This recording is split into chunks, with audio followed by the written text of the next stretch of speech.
My question is, who do you prefer to call plays? Would you prefer Dan Campbell or would you prefer Ben Johnson calling the plays? What are your thoughts? It's an interesting little conundrum, obviously, between the head coach and then this Ben Johnson, who, as far as I know, and I know we've talked about him before on here, has been tabbed as this protege, this offensive mind, the next young offensive guru.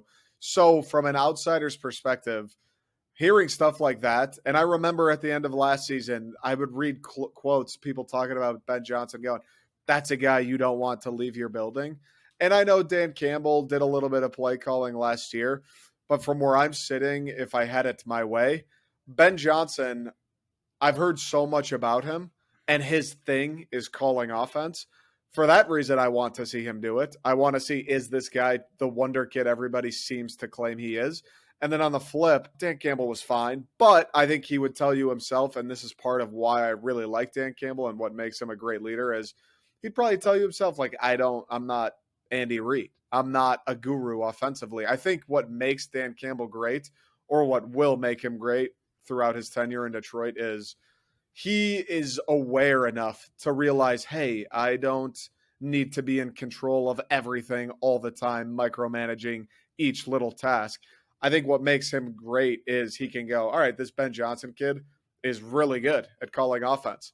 Fortunately, I found him and he works for me. So Dan Campbell, your job is more so to put those pieces in place, find the guy to call the offense, find the guy to call the defense, and then manage them, manage the egos, the relationships, and let them do their thing versus being a Bill Belichick and being extremely hands-on with every minute detail of a game plan or whatever the case is. To see Ben Johnson get handed the reins, at least to start, and let the young fella fly with it a little bit. How do you feel on that? I'll be frankly honest, I'm a little bit torn on it. And the reason I'm torn is because, again, if we go back to last year, when Dan Campbell took over, there was an immediate, and I say that again, an immediate uptick in offensive production versus when Anthony Lynn was calling the offensive plays.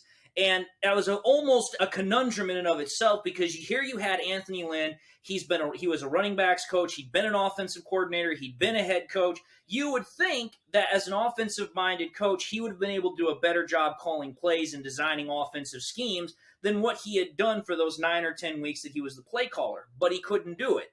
Then all of a sudden, Dan Campbell comes in. He's calling the plays with Ben Johnson running things behind the scenes with the scheme calling and the scheme design.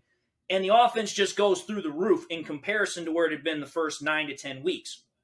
So here's the thing. I would like to have Dan Campbell keep calling the plays for a certain amount of time, because I do agree. I want to see how Ben Johnson does when he actually gets the full-on range to call the plays. Because, again, one of the things we keep hearing is that he likes to utilize multiple schemes, multiple different options from other offensive operations. So for me, it's like, I want to see how Ben Johnson, when he's totally given free control, what he's going to do.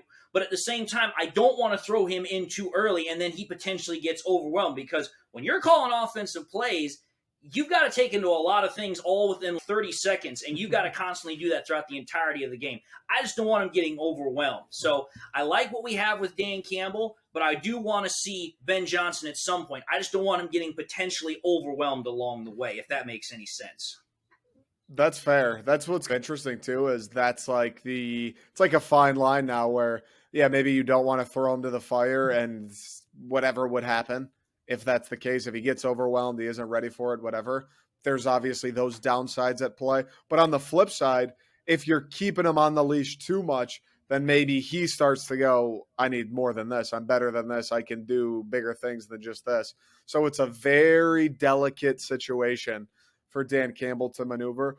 But again, going back to what I was saying, that's why I do have faith in Dan Campbell, is he seems like a guy who in tricky situations is both self-aware enough of himself and the people he's working with that I have the utmost confidence that he'll handle it however it needs to be handled to give the Lions the most success.